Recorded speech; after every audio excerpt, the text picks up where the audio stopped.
SACP concludes Congress. MK Party celebrates first anniversary. And EFF conference continues. Great political moves. EFF delegates are still behind closed doors at their national conference with the nomination and election of officials yet to be announced. The SACP have wrapped up their congress with a number of resolutions, and new kid on the block, MK Party, due to gather tomorrow to celebrate their first birthday. What does this all mean? Are we seeing a political realignment of some sort? Those who are in the know, that is Dr. Ntsikelelo Breakfast, will come on and help us now with some analysis. Dr. Breakfast, good to have you. Thank you very much for having me.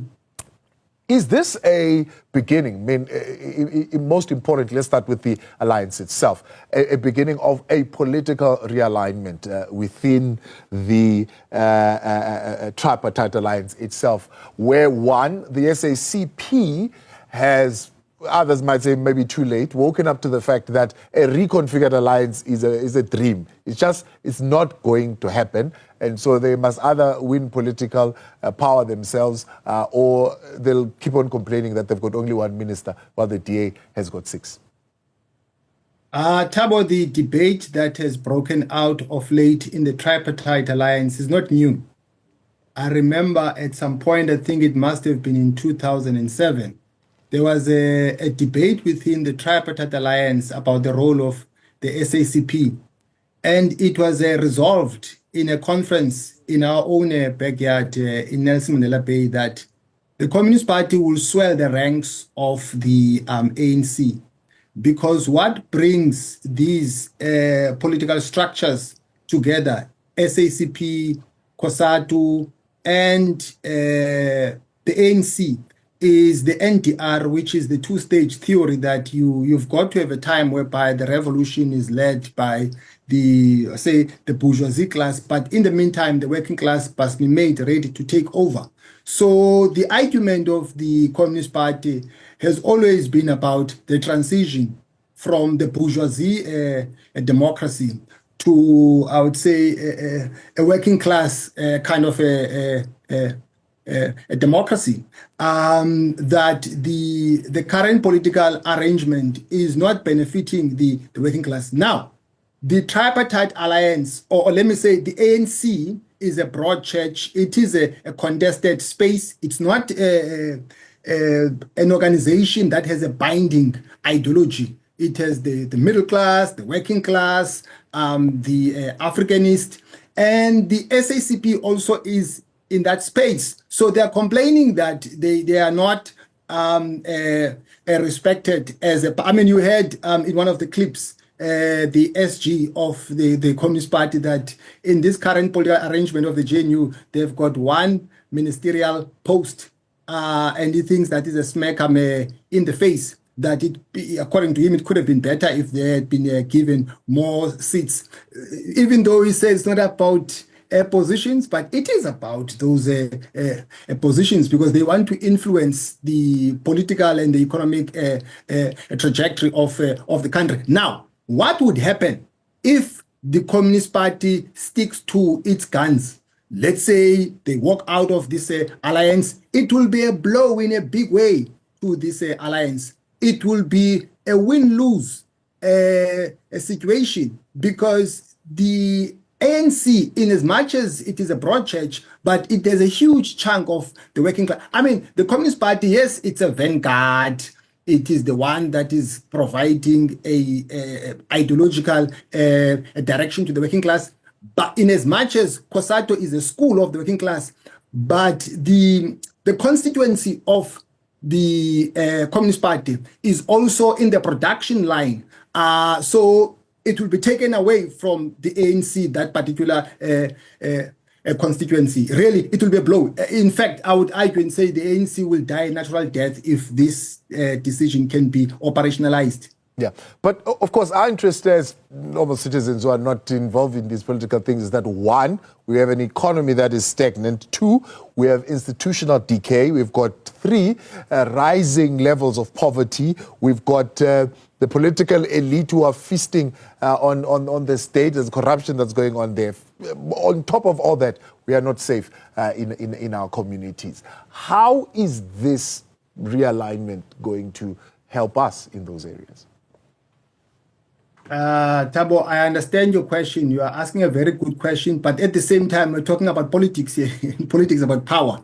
You have to have these conversations about the direction of the alliance, because the direction of the alliance has to do with also the direction of the country, because the ANC still has a partial grip in the state.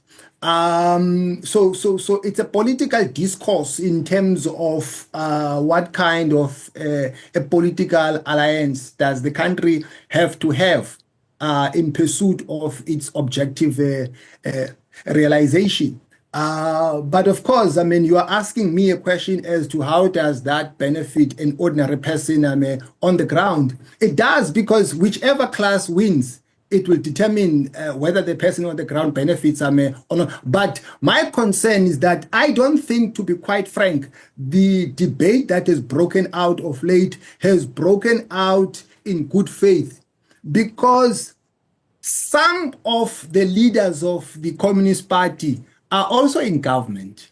And our government, especially the previous government of the ANC, it fell short of promoting development for the majority. And that problem can also be attributed to the communists. Some of the communists have not stood out. They have not done very well in terms of getting the job done.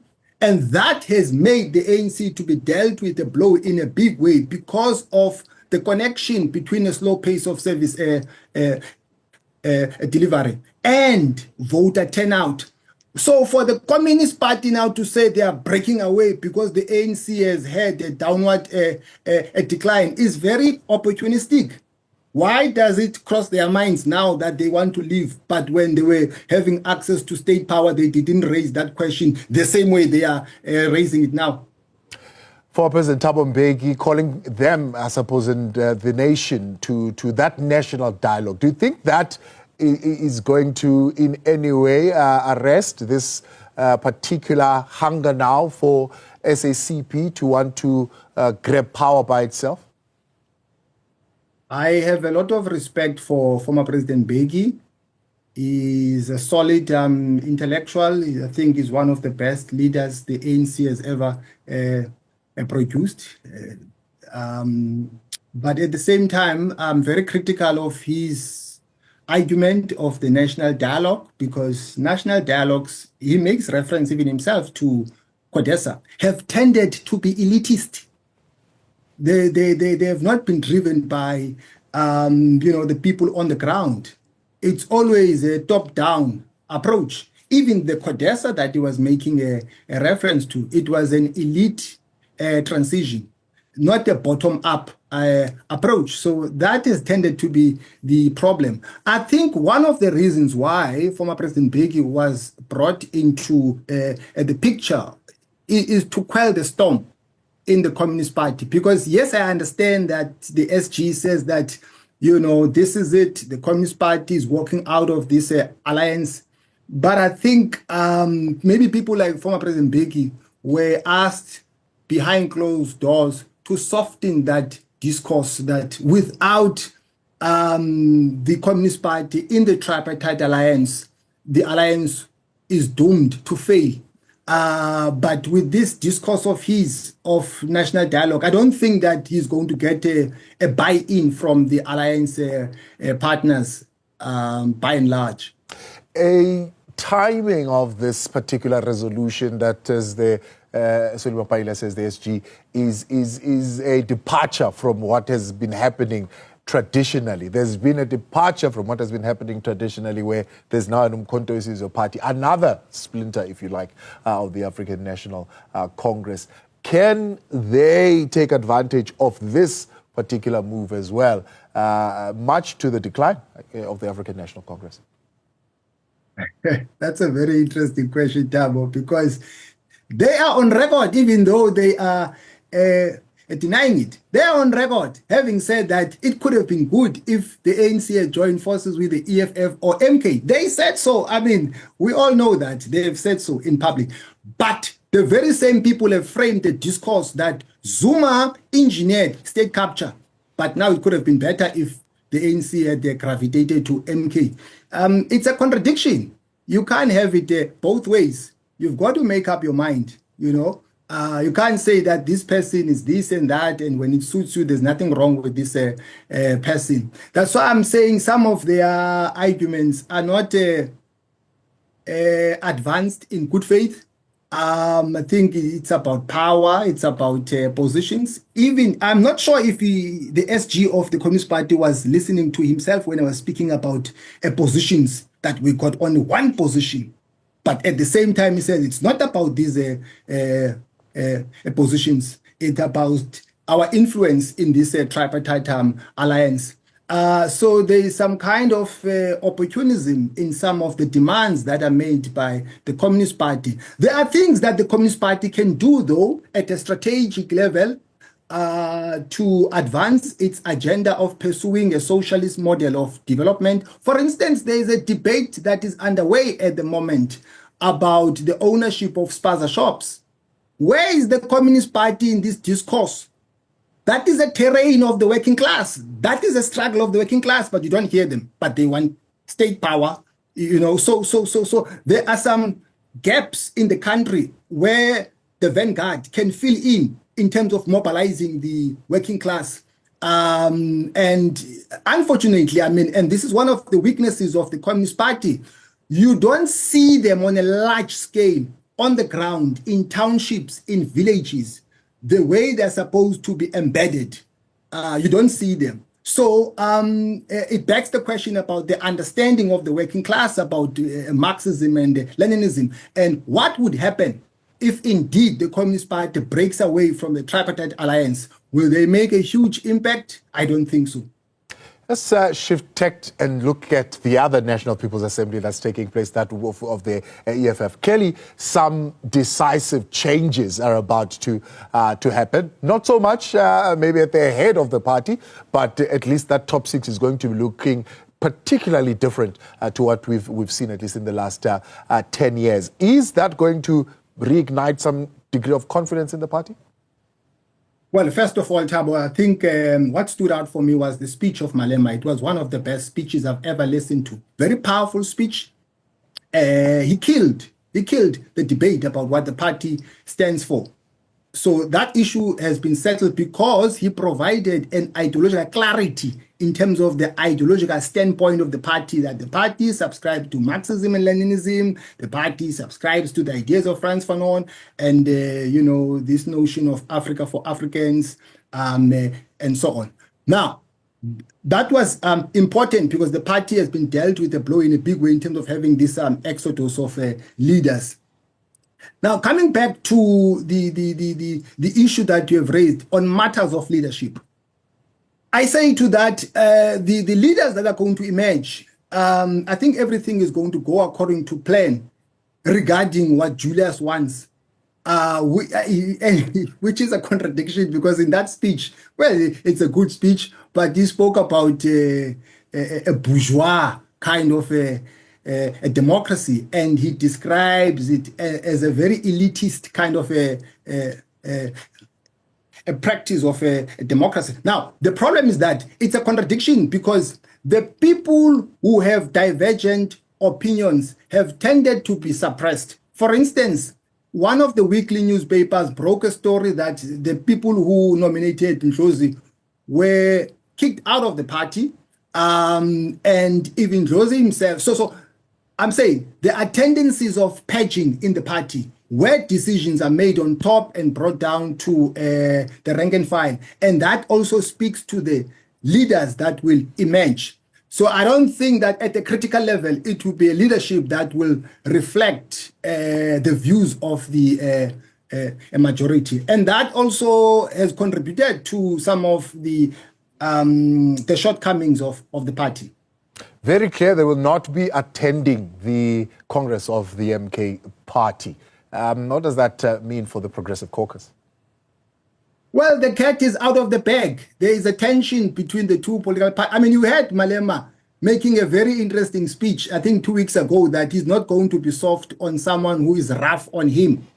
So he's on record having said that, it looks like Zuma has not forgiven him because he took him to court and the court ruled that Zuma broke his oath of office. He was implying, in my opinion, that Zuma is still holding a grudge against him and that, the EFF is going to institute the legal action. If Zuma fails to pay back the money, they're going to attach Nkandla. So you can see that I don't want to say the two political parties are crossing swords because MK has been very strategic in terms of not responding to Malema in public. I mean, MK did convey a message of support even yesterday, indirectly, not there in person. There was no one from MK there in person, but EFF is not buying it. And that will also have a negative impact on the Progressive Caucus because there are issues of trust between these two political. Because Malema thinks that MK has betrayed the EFF because MK, according to Malema, they've been trying to recruit members of the EFF while in public they say that they want to unify the black political parties. So I think Julius feels very much betrayed by Umkhonto weSizwe, and I don't think that relationship is going to improve.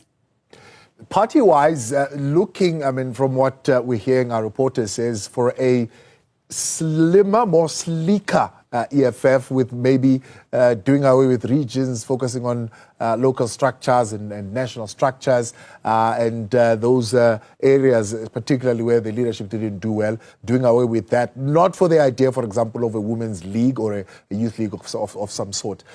Is that a good idea for him to, I suppose, get a handle on the party?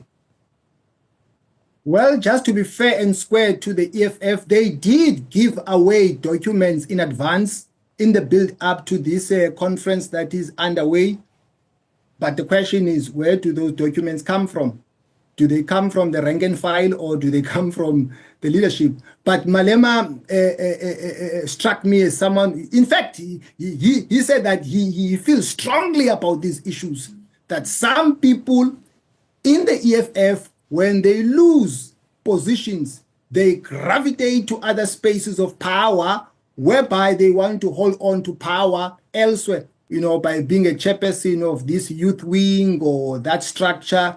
So I think that's one of the reasons why, for instance, there's this change of heart in terms of how the party does things. Now the party is going to abandon the student command of the EFF and have a youth command because it wants to pitch a message to a wider audience of young people and not confine the issues of young people to student formations, which is all well and good, but it begs the question, who is going to lead now the youth wing and what kind of a leader does this youth wing need? Because there's a difference, Thabo, between being a leader at the University of Young People and leading the broader section of the youth. Because you are dealing with young people who are involved in all sorts of things. Some might not have gone to the university, so you need to pitch your message in a particular way and so on. But the rationale, according to the EFF, is to grow the membership of the party. So I wouldn't say that is bad, but I'm just interested who's going to lead that youth wing. I don't think that, what is wrong in having a women's league? Because the history of our sisters is the history of oppression. Our sisters, they still bear the brunt of gender-based violence. They are still affected by a lot of things in the workplace. So they need to discuss, their own issues as well and make some political demands. Yeah. Umkhonto weSizwe party, as we wrap up, 10's a year old. Are we clearer on this party? And are we likely going to get more clarity on really what they stand for? I mean, they are got Floyd Shivambu now. He's saying he's trying to clear exactly all this confusion around what the party stands for and where, for example, it will contest by-election, it will come out strongly and it will really epitomize what Umkhonto weSizwe is about.